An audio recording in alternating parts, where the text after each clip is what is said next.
So hiring managers, you could put a lot of pressure on your employees to know multiple modules of your software if you want them to leave. This goes back to a point that I've been getting pushback from some hiring managers.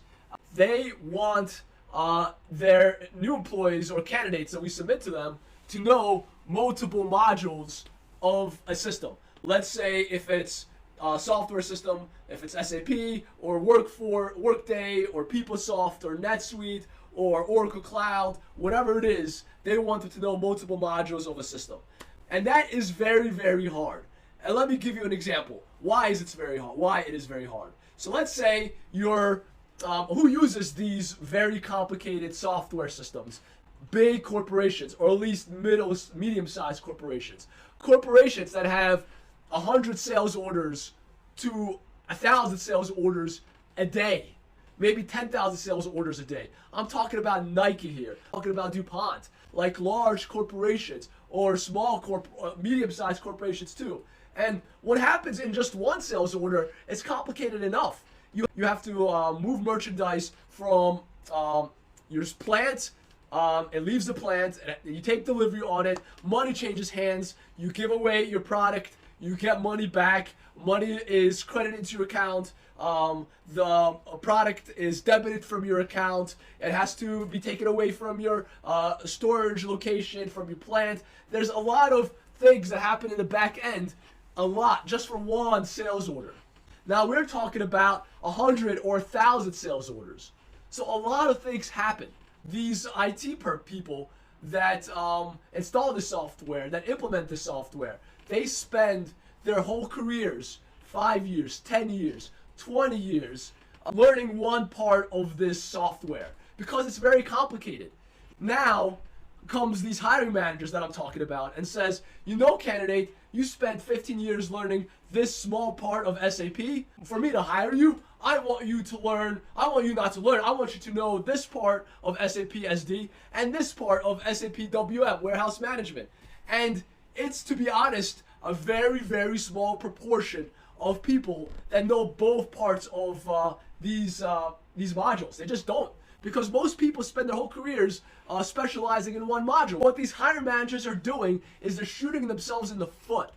That's what they're really doing.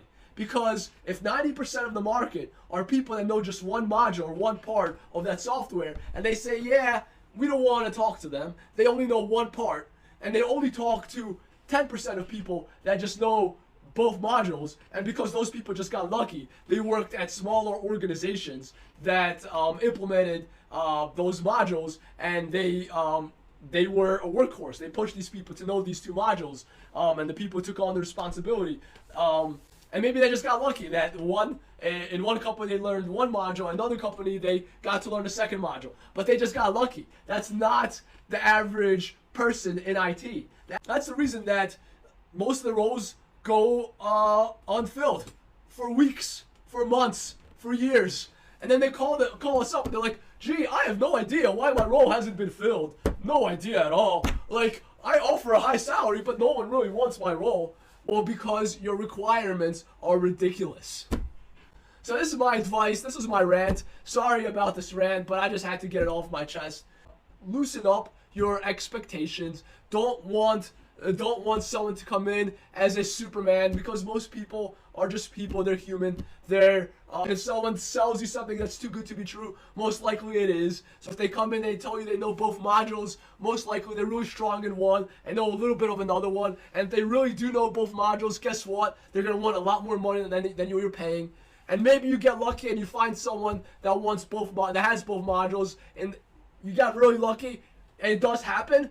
It changes your mindset, and then you expect everyone else to know that, and then that doesn't happen. Then the next two roles are open for a year or 2 years. So even if you do get lucky, it hurts you at the back end. So don't do this. Don't expect people to know everything in your systems, because they won't. Lower your expectations for people. Be kind to people. Be kind on the way you run your business. It will help you run your business more successfully and more productively, which is what you want. I hope this helped someone. I hope it helped you, the hiring manager. So thanks for watching. Stay tuned for our next video.